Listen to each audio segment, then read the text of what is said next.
Bapak Ibu yang dikasihi oleh Tuhan, mari kita berdoa sebelum merenungkan firman Tuhan. Ya Tuhan, di tengah-tengah kondisi yang tidak memberikan kenyamanan kepada kami tetap bersyukur oleh karena Engkau memberikan waktu bagi kami untuk duduk diam, beristirahat di hadapan Tuhan. Dan terlebih dari itu, Tuhan memberikan kesempatan kepada kami untuk merenungkan firman-Mu. Kami mohon kiranya Tuhan yang berkuasa atas hati dan pikiran kami, sehingga firman-Mu itu betul-betul kami memahaminya, dan terutama Roh Kudus memberikan kekuatan kepada kami untuk melakukan di dalam kehidupan kami setiap hari.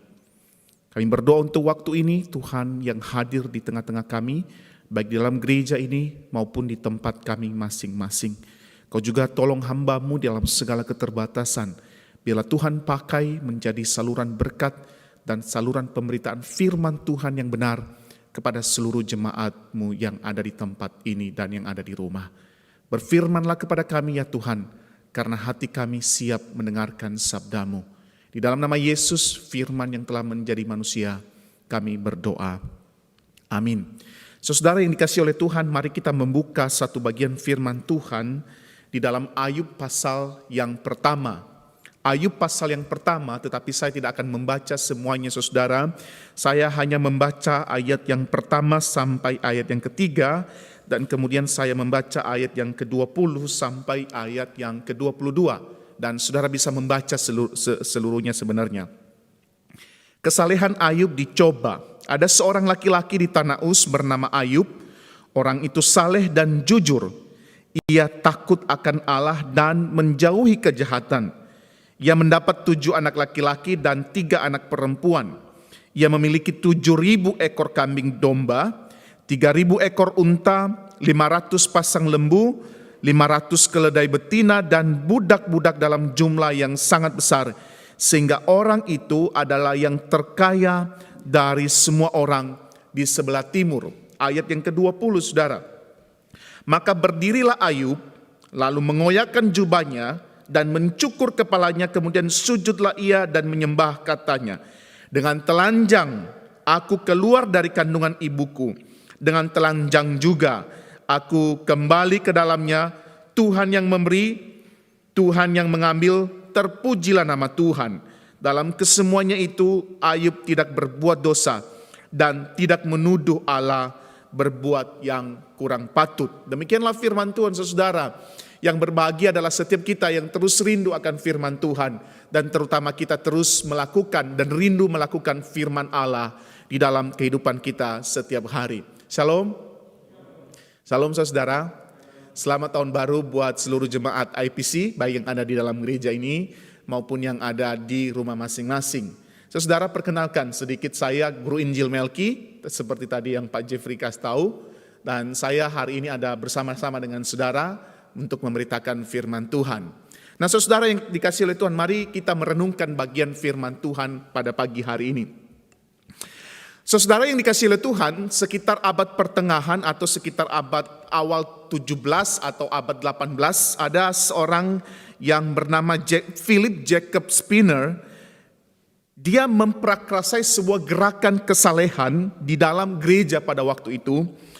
Gerakan ini dimulai oleh karena ada sebuah kekecewaan yang terjadi di dalam diri Jacob Spinner, oleh karena dia melihat gereja itu hanya bersifat intelektual saja, atau pengajaran-pengajaran yang disampaikan di dalam gereja hanya bersifat bertatanan pada pemikiran saja, hanya bersifat pengetahuan saja yang disampaikan kepada jemaat. Dan dia melihat bahwa gereja itu semakin lama semakin hanya semacam organisasi saja, seperti organisasi-organisasi yang ada dalam dunia ini. Dan dia melihat gereja semakin lama semakin baku dan semakin kaku. Oleh karena keadaan seperti itu saudara yang dikasihi oleh Tuhan, maka Jacob Spinner memulai sebuah gerakan kesalehan yang bertujuan untuk membawa kembali gereja itu pada kehangatan persaudaraan, membawa kembali gereja itu pada pengalaman rohani dan persekutuan langsung dengan Allah. Dan dari keinginan itu saudara, maka Jacob Spener dia membentuk kelompok-kelompok hidup, kelompok-kelompok kecil yang dimana kelompok-kelompok itu dia tidak tarik dari gereja, tetapi justru dia memulainya dari dalam gereja dan kembali menempatkannya di dalam gereja. Sehingga orang-orang di dalam kelompok-kelompok kecil itu saudara mempraktekkan kehidupan saleh, mempraktekkan kehidupan persaudaraan, mempraktekkan kehidupan yang terhubung, ada sebuah kehangatan antara mereka dengan Allah, ada sebuah kehangatan antara mereka dengan sesama mereka. Dan lambat laun saudara, gereja menjadi hangat kembali. Saudara yang dikasihi oleh Tuhan, ini hal yang terus digerakkan sekarang. Kelompok kecil yang terus kita gerakkan. Kalau di IPC itu kita kenal yang namanya kelompok hidup. Dan kelompok hidup itu saudara tidak hanya sebagai kelompok organisasi kecil dalam gereja. Tetapi justru di dalam bagian itu, dalam kelompok-kelompok seperti itu, harus ada praktek kesalehan. Harus ada praktek di mana kita hangat satu dengan yang lain. Kita saling support dengan yang lain. Dan terutama kita memiliki hubungan yang hangat antara kita dengan Allah yang memberikan kehidupan kepada kita. Saudaraku yang dikasihi oleh Tuhan, berkaitan dengan pembacaan kita pagi hari ini tentang seorang Ayub. Lalu pertanyaannya, apa sih sebenarnya kesalehan? Apa sih sesungguhnya hidup saleh itu? Pagi hari ini saudara kita belajar dari seorang Ayub. Ayub pasal 1 saudara memberikan jawaban yang singkat kepada kita. Kesalehan itu sederhana. Kesalehan itu adalah hidup takut akan Allah dan menjauhi kejahatan. Hidup takut akan Allah dan menjauhi kejahatan. Saudaraku yang dikasihi oleh Tuhan, kedua bagian ini tidak bisa dipisahkan satu dengan yang lain. Kedua bagian ini saudara harus berjalan bersama. Karena tidak mungkin seseorang mengatakan bahwa dia hidup saleh takut akan Allah, tetapi kehidupan setiap hari penuh dengan ketidakjujuran atau dalam tanda petik penuh dengan kejahatan. Dan sebaliknya saudara, hidup jujur atau kehidupan yang menjauhi kejahatan adalah implementasi dari kehidupan yang takut akan Allah. Maka kedua hal ini saudara harus tetap berjalan bersama. Sama halnya saudara, orang juga tidak bisa mengatakan dirinya saleh dan menjauhi kejahatan tanpa takut akan Allah. Semuanya harus berjalan bersama-sama. Maka kalau kita memperhatikan Amsal pasal 1 ayat yang ke-7 saudara mengatakan bahwa takut akan Allah adalah permulaan pengetahuan. Apa kaitannya saudara? Di dalam hal ini pengetahuan bicara tentang pengetahuan untuk mengenal mana yang baik dan berkenan kepada Tuhan dan mana yang tidak baik dan tidak berkenan kepada Tuhan. Dan semuanya bermuara pada apa? Pada takut akan Tuhan. Ketika orang takut akan Tuhan, maka dia tahu mana yang berkenan kepada Tuhan, dia tahu mana yang tidak berkenan kepada Tuhan, dan kemudian dia apa? Hidup seturut dengan apa yang Tuhan mau. Dan disitulah letak yang namanya menjauhi kejahatan, saudara. Saudaraku yang dikasihi oleh Tuhan, inilah yang dipraktekkan oleh Ayub. Dia adalah seorang yang jujur, dia adalah seorang yang saleh, yang takut akan Allah. Dia hidup jujur dan menjauhi kejahatan. Maka daripada itu saya ingin mengatakan kepada kita semua bahwa hidup saleh itu bukan hanya tindakan, saudara. Kehidupan saleh itu bukannya sebuah tindakan. Bukan hanya melakukan kegiatan-kegiatan rohani seperti kita datang ke gereja, seperti kita memberikan persembahan, bukan hanya seperti itu, saudara. Tetapi kehidupan saleh yang takut akan Allah dan menjauhi kejahatan adalah sebuah sikap hidup. Kesalehan itu adalah sebuah sikap hidup. Kenapa saya katakan demikian saudara?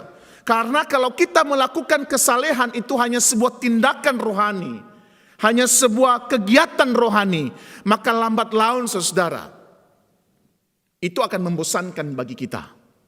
Ibaratnya saudara, makan itu sebenarnya bukan hanya tindakan makan saudara. Makan itu saudara tidak pernah bosan makan kan? Kita ini tidak pernah bosan makan. Kenapa? Karena makan itu adalah bagian dari hidup. Dalam tanda petik, makan itu adalah gaya hidup. Bukan hanya sekedar tindakan. Karena kalau tindakan saudara, kita akan bosan. Maka kesalehan itu saudara bukan hanya tindakan, bukan hanya kegiatan rohani, tetapi gaya hidup yang terus melekat di dalam hidup kita. Maka menarik saudara, di bagian kesimpulan pasal yang pertama kita melihat, dikatakan bahwa dalam semuanya itu Ayub tidak berbuat dosa. Artinya apa? Penderitaan sekalipun tidak membuat kesalehan Ayub itu goyah. Penderitaan sekalipun tidak membuat kesalehan Ayub itu menjadi hancur. Kenapa? Oleh karena kesalehan itu sebuah gaya hidup yang terus dia lakukan, terus dia praktekkan di dalam perjalanan hidupnya, even itu di dalam penderitaan. Saudaraku yang dikasihi oleh Tuhan, kenapa kesalehan Ayub itu sedemikian autentik? Dan bagaimana kita bisa melihat dan kita menilai diri kita bahwa kita memiliki kesalehan yang mirip lah at least dengan Ayub. Mari kita perhatikan saudara, kesalehan yang dipraktekkan Ayub itu ada 3 hal yang menjadi syaratnya sehingga itu menjadi pembelajaran bagi kita hari ini. Yang pertama saudara, kesalehan Ayub itu adalah kesalehan yang terlihat oleh mata.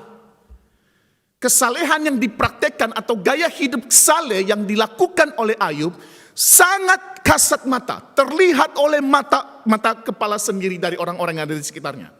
Kenapa saya katakan demikian saudara? Yang pertama, dari jenis penulisan ini diberitahukan bahwa kitab Ayub itu bukan Ayub sendiri yang menuliskan, tetapi ada orang lain yang melihat kehidupan Ayub lalu kemudian oleh karena ilham dari Tuhan, lalu menuliskan kisah daripada kehidupan Ayub. Maka yang pertama saudara, yang mengenal kesalehan Ayub itu, yang pertama adalah manusia. Siapa manusia dalam konteks itu saudara? Penulis paling dekat saudara. Penulis mengetahui betul seperti apa kehidupan daripada Ayub. Yang menarik saudara, catatan pertama tentang Ayub dalam Alkitab langsung menunjuk pada pribadinya yang saleh. Ini sesuatu yang tidak biasa saudara. Orang memberikan kesimpulan tentang Ayub, yaitu orang yang saleh. Ayub pasal 1 ayat yang pertama. Dia mengatakan begini, ada seorang laki-laki di tanah Uz bernama Ayub. Ini gaya penulisannya ditulis oleh orang lain. Orang itu saleh dan jujur, ia takut akan Allah dan menjauhi kejahatan. Penulis saudara lebih menekankan kesalehan Ayub daripada kekayaannya, bukan? Penulis menekankan kesalehan Ayub daripada kekayaan. Kesalehan Ayub itu merupakan nomor 1 dibandingkan kekayaannya. Kalau mungkin selama ini kita memahami mungkin Ayub itu adalah orang kaya, sebenarnya di dalam penulisannya yang ditekankan pertama itu adalah kesalehannya. Baru setelah kesalehan ditekankan, nah baru ada yang nomor 2-nya saudara. Diberitahukan bahwa Ayub itu adalah orang yang kaya. Artinya saudara, dalam perenungan saya memberikan indikasi bahwa Ayub itu di sekitarnya, di tempat dia berada, dia dikenal sebagai orang yang saleh. Dia dikenal sebagai orang yang saleh bukan karena kekayaannya. Pengungkapan pada bagian awal tentang pribadi Ayub saudara, pribadi yang saleh, merupakan sebuah identifikasi. Artinya apa? Di antara semua laki-laki yang ada di tanah Uz itu, ada satu laki-laki bernama Ayub. Yang secara khusus dan patut diperhatikan, dia berbeda dengan yang lain. Oleh karena apa? Dia punya keunggulan sebagai manusia yang saleh. Keunggulan hidupnya itu terletak pada kehidupan saleh. Kehidupan yang jujur, menjauhi kejahatan dan takut akan Allah. Dari sanalah saudara, kita melihat Ayub adalah pribadi yang berbeda. Memiliki karakter yang berbeda. Dan bagi saya ketika membaca bagian ini, penulis menempatkan Ayub itu di antara laki-laki di tanah Uz. Dia menempatkan dia sebagai orang yang saleh. Nah saudaraku yang dikasihi oleh Tuhan, ketika engkau hidup hari ini, ketika kita hidup hari ini, Saya tahu saudara mungkin sudah berpuluh-puluh tahun menjadi orang yang percaya kepada Kristus. Berpuluh-puluh tahun sudah hidup dalam gereja. Berpuluh-puluh tahun sudah melakukan aktivitas rohani dalam gereja. Seperti apa orang lain mengenal saudara?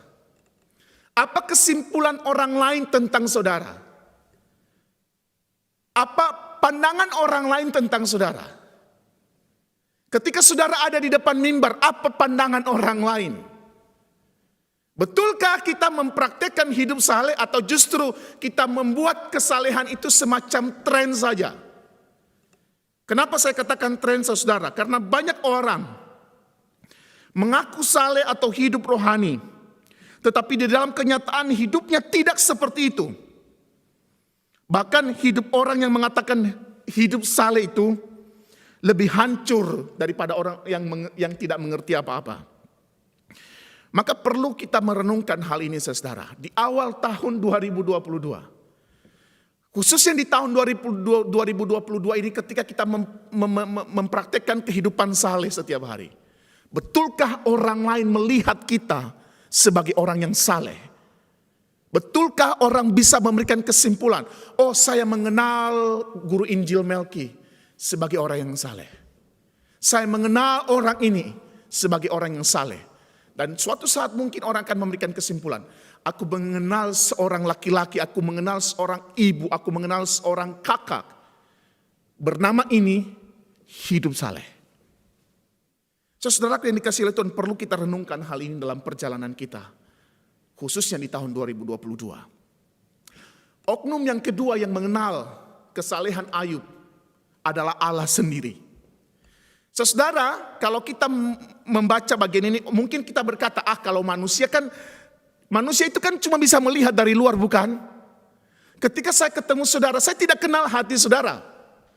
Ketika saya berjumpa dengan saudara, saya tidak kenal apa yang saudara pikirkan dalam hatimu, dalam pikiranmu, saya tidak tahu. Dan saya bisa hanya melihat dari luar saja, oke, dia sehat, dia baik, oke, selesai. Dan kalau dalam bagian ini mungkin penulis mengatakan, oh ya Ayub melakukan berbagai macam hal sehingga dia kelihatan saleh. Tapi dalam bagian ini saudara, dalam Ayub pasal 1 ayat 8 dan juga Ayub pasal 2 ayat 3, dikatakan di sana, lalu bertanyalah Tuhan kepada iblis, apakah engkau memperhatikan hambaku Ayub? Sebab tiada seorang pun di bumi seperti dia, yang demikian saleh dan jujur, yang takut akan Allah dan menjauhi kejahatan. Coba bandingkan tadi saudara, di bagian awal orang menuliskan tentang Ayub, bahwa dia saleh, jujur, takut akan Allah, menjauhi kejahatan. Allah memberikan kesimpulan juga saudara, bahwa dia saleh, jujur, takut akan Allah dan menjauhi kejahatan. Ayat yang pasal 2 ayat 3. Firman Tuhan kepada iblis, apakah engkau memperhatikan hambaku Ayub, sebab tiada seorang pun di bumi seperti dia, yang demikian saleh dan jujur, yang takut akan Allah dan menjauhi kejahatan. Ia tetap tekun dalam kesalehannya, meskipun engkau telah membujuk aku melawan dia untuk mencelakakan dia tanpa alasan.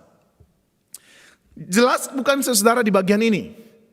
Allah betul-betul mengenal siapakah Ayub itu. Allah memberikan kesimpulan.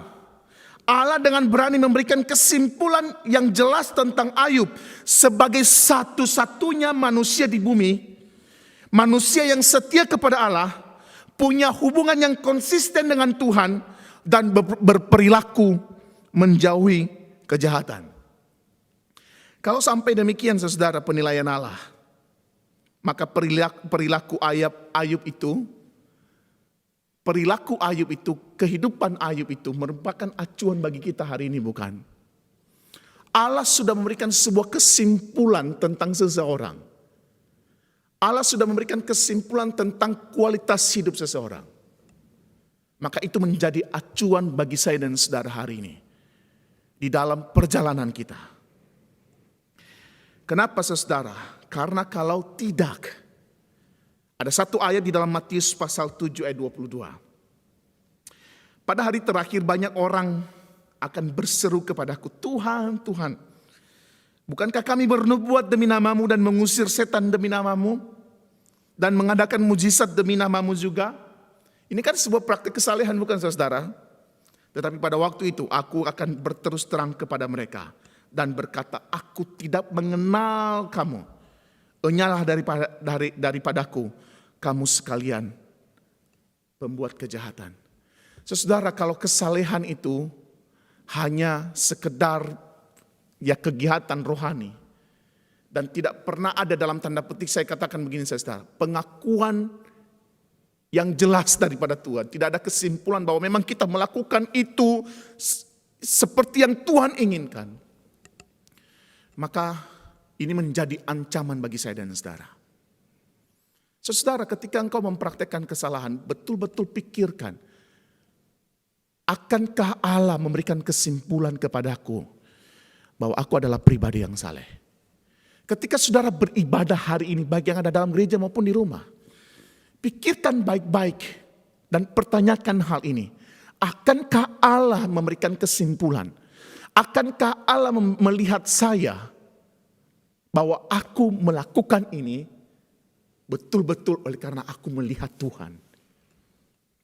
Saudara, ini bukan perkara yang gampang tentunya. Kita sebagai manusia yang hidup dalam dunia ini, yang penuh dengan pergumulan gejolak hidup. Tapi kita semestinya terus atau harus terus mau belajar. Agar apa? Dalam kesimpulan hidup kita nantinya ketika Tuhan datang kembali. Dia tidak mengatakan kepada saya dan saudara, enyalah dari hadapanku. Tetapi dia mengatakan kepada saya dan saudara, marilah ikutlah bersuka cita dengan aku. Oknum yang ketiga saudara, yang melihat dengan kasat mata kehidupan daripada kesalehan daripada Ayub adalah setan. Iblis itu menjadi acuan juga saudara. Selain manusia, selain Allah, ada iblis yang melihat bahwa Ayub itu saleh. Di dalam percakapan antara Allah dengan iblis di situ saudara, iblis itu memberikan sebuah kesimpulan bahwa aku itu iblis, tidak bisa menyentuh Ayub itu, tidak bisa menyentuh segala sesuatu yang dimiliki oleh Ayub, bahkan dirinya sendiri aku tidak bisa sentuh, aku tidak bisa menghajarnya. Oleh karena apa? Oleh karena iblis tahu Ayub itu dekat dengan Tuhan. Ayub itu bersama dengan Tuhan, Ayub itu mengandalkan Tuhan, Ayub itu betul-betul memegang tangan Allah, betul-betul mengandalkan dan berjalan bersama dengan Allah. Dan itu kesimpulan yang hebat saudara. Dari oknum yang selama ini kita katakan sebagai oknum yang menghancurkan hidup kita. Itu adalah sebuah kesimpulan yang betul-betul menarik dari iblis. Di mana dia berani mengatakan bahwa aku tahu Ayub itu adalah seorang yang takut akan Allah. Saudaraku yang dikasihi oleh Tuhan, di dalam kesalehanmu setiap hari, 3 hal ini menjadi standar. Ketika orang yang di sekitar memberikan kesimpulan tentang dirimu adalah saleh. Ketika Allah memberikan kesimpulan tentang dirimu, mungkin ini kita tidak begitu tahu, tapi terus kita pertanyakan, akankah Allah? Akankah Allah? Mungkinkah Allah memberikan kesimpulan yang baik tentang diriku? Dan ketiga, setan. Bisakah setan memberikan kesimpulan bahwa engkau adalah orang yang saleh di hadapan Allah? Mari kita pikirkan hal ini saudara di dalam perjalanan kita selama tahun 2022 ini. Yang kedua saudara, indikasi keautentikan daripada kesalehan Ayub itu, kesalehan Ayub itu berdampak di dalam kehidupan keluarganya. Di dalam pasal 1 ayat 4 dan 5 sangat jelas dikatakan di sana saudara. Dikatakan ketujuh anak laki-laki Ayub mempunyai kebiasaan untuk mengadakan pesta di rumah mereka masing-masing secara bergilir. Jadi 7 anak laki-laki bergilir melakukan pesta. Pada pesta itu ketiga anak perempuan Ayub juga diundang. Lalu mereka semua makan dan minum bersama-sama. Nah, Alkitab memberikan catatan bahwa anak-anak Ayub itu punya kebiasaan berpesta. Artinya saudara, telah menjadi sebuah gaya hidup. Kebiasaan kan? Kebiasaan berpesta telah menjadi sebuah gaya hidup untuk mereka berpesta dengan segala berkat materi yang mereka terima dari orang tua mereka. Tentunya sebagai orang yang kaya ya, dia bisalah memfasilitasi anak-anaknya. Tetapi tentu saja saudara, Ayub itu bersedih hati dengan tingkah anak-anaknya pastinya.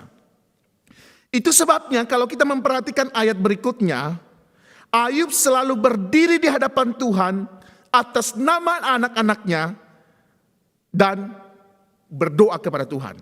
Kenapa? Karena dia takut betul jangan-jangan anaknya melukai hati Tuhan.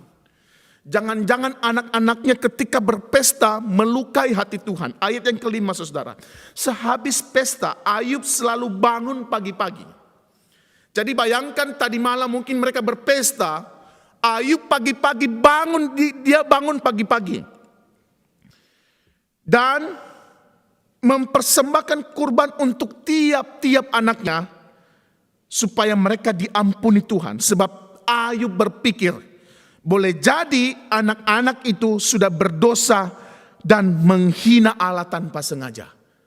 Menghina Allah tanpa sengaja, Ayub berdoa kepada Tuhan. Dalam hal ini saudara, Ayub bisa dikategorikan sebagai orang tua yang gagal mendidik anak-anaknya menjadi orang yang takut akan Tuhan seperti dirinya. Dia pasti sangat bergumul dengan anak-anaknya yang selalu berpesta. Dengan segala kehidupan anak muda yang berpesta. Dia pasti akan bergumul dengan finansial yang banyak. Dia pasti akan bergumul dengan kehidupan dan kemewahan anak-anaknya dan perilaku anak-anaknya.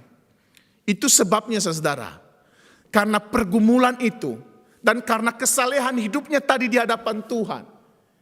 Dia berdoa untuk anak-anaknya. Dia tidak tahu apa yang dilakukan oleh anak-anaknya. Tapi dia dengan hati yang berani, dengan sikap yang berani. Mengatakan jangan-jangan anak-anakku melakukan dosa tanpa sengaja atau menghina Tuhan tanpa sengaja. Maka aku perlu berdoa kepada Tuhan supaya Tuhan mengampuni mereka. Ada satu perbandingan yang kita bisa bandingkan di dalam Alkitab saudara tentang bagian ini. Itu adalah Imam Eli. Saudara tahu keluarga Imam Eli? Keluarga Imam Eli itu punya dua anak, Hofni dan Finehas. Saudara bisa baca dalam 1 Samuel pasal 2 ayat 11 sampai 16 sampai 26. Eli itu saudara dalam menjalankan tugas tidak pernah melakukan apa yang dilakukan seperti yang dilakukan oleh Ayub. Imam Eli itu tahu anak-anaknya melakukan perzinahan, tahu anak-anaknya melakukan berbagai dosa di rumah Tuhan. Tapi tidak ada catatan yang memberitahukan kepada kita bahwa Imam Eli itu berdoa kepada Tuhan minta ampun oleh karena dosa anak-anaknya. Padahal itu terjadi di dalam rumah Tuhan, itu terjadi di dalam bait Allah. Sangat bertolak belakang dengan apa yang dilakukan oleh Ayub sebagai seorang yang saleh. Ayub sekalipun dia tidak tahu dengan jelas kehidupan anak-anaknya, dia berdoa kepada Tuhan. Maka di sini sebenarnya kita kenal yang namanya konsep imam di dalam keluarga saudara. Imam di dalam keluarga. Dan Ayub melakukan hal itu dalam kehidupan keluarganya. Dan kehidupan imam, maksudnya kepala keluarga Ayub dalam kehidupan anak-anaknya sangat berpengaruh. Ada satu contoh yang kita bisa jadikan acuan saudara. Ketika Zakheus berdiri, masih naik di atas pohon dan kemudian mencari Yesus. Kemudian Yesus bertamu di tempat mereka. Dan di saat yang sama Zakheus mengambil keputusan untuk mengikuti Yesus. Lalu apa kesimpulan daripada Yesus ketika melihat kepala keluarga yang adalah Zakheus mengambil kesimpulan untuk ikut Tuhan?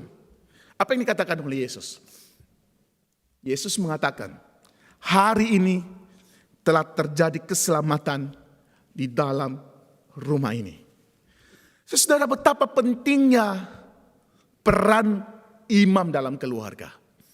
Betapa pentingnya iman seorang ayah di dalam keluarga.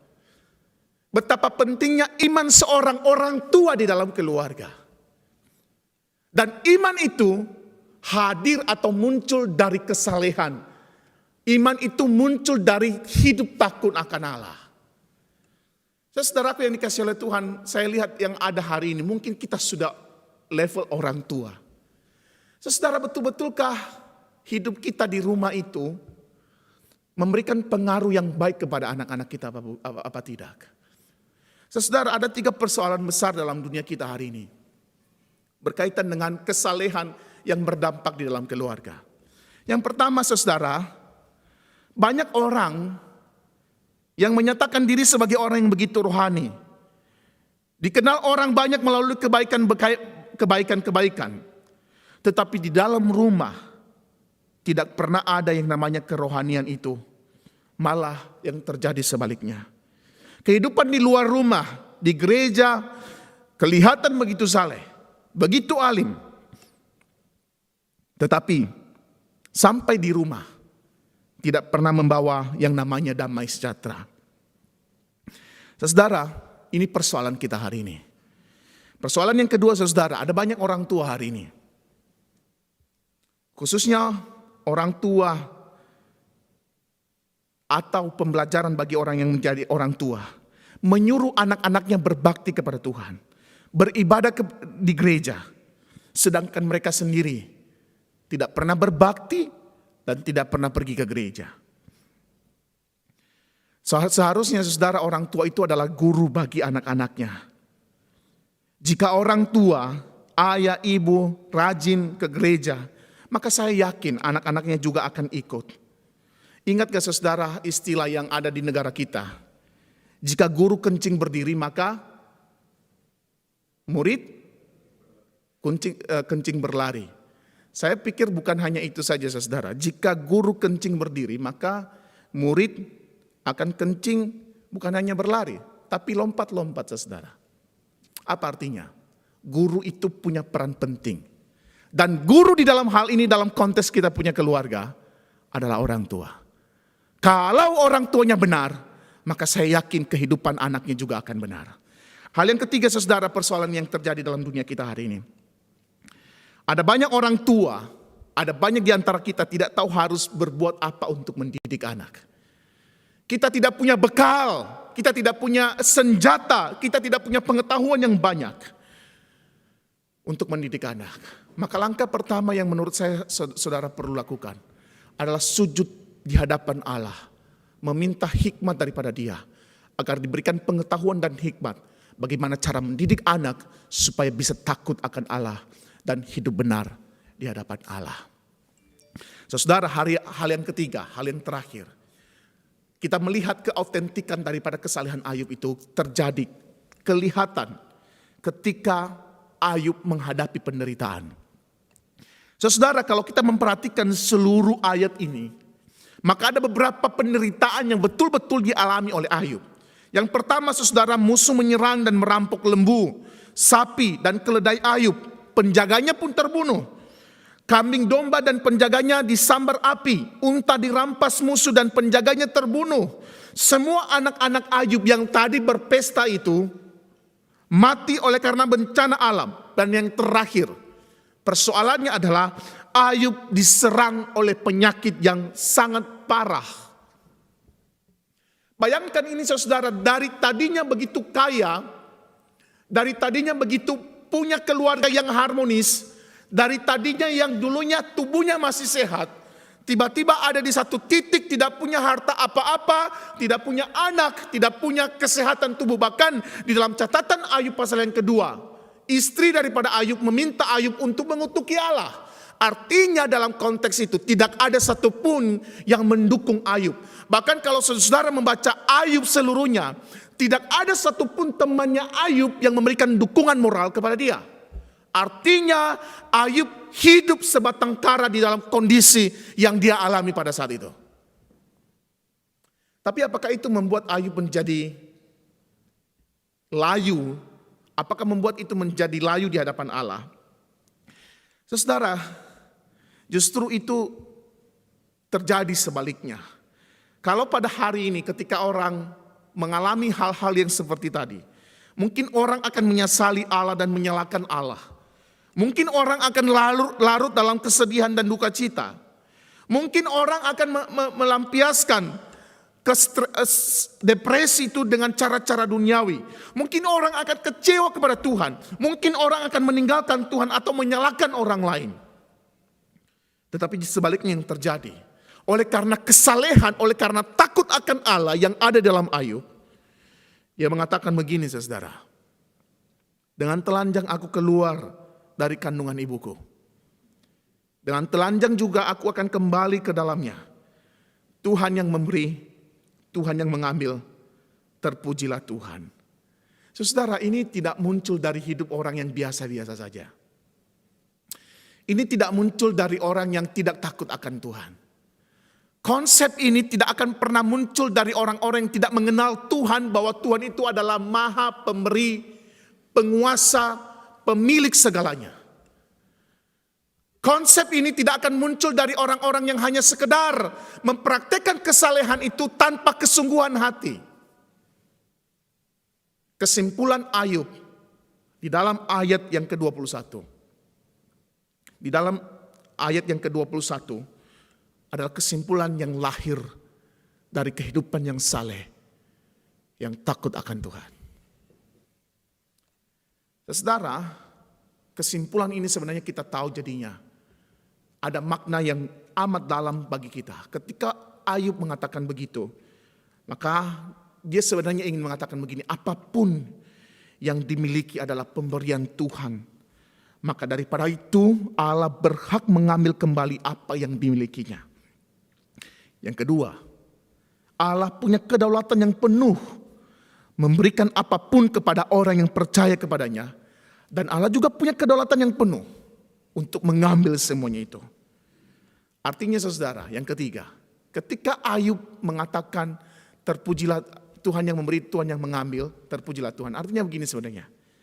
Berharap kepada berkat-berkat Tuhan itu akan mendatangkan kekecewaan.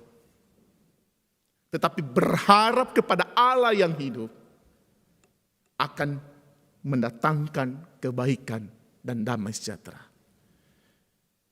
Saudara, ini bukan perkara yang gampang.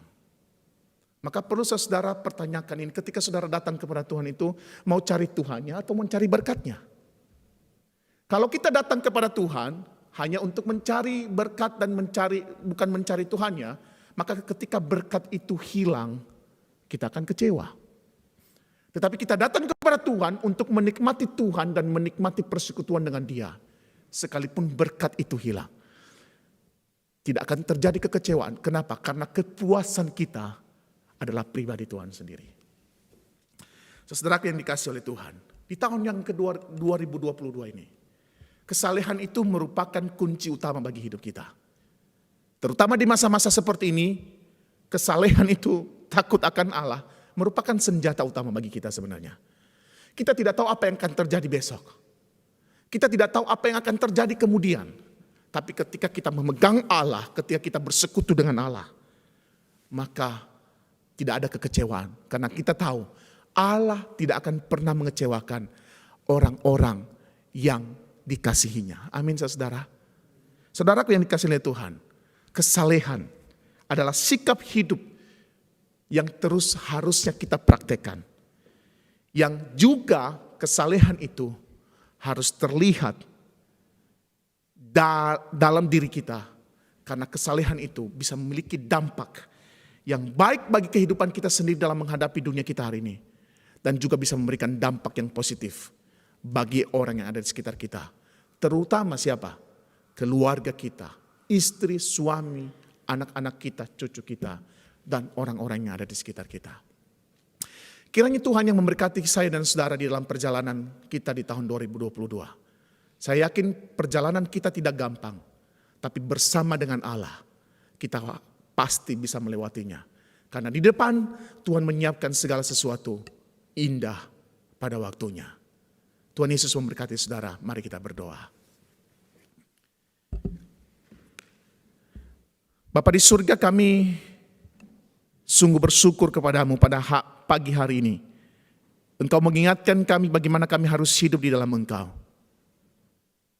Bagaimana kami harus hidup sebagai anak-anak Allah. Untuk hidup saleh, untuk takut akan Allah, untuk hidup jujur dan menjauhi kejahatan. Berikan kemampuan kepada kami Tuhan, karena pada dasarnya kami tidak memiliki kemampuan itu.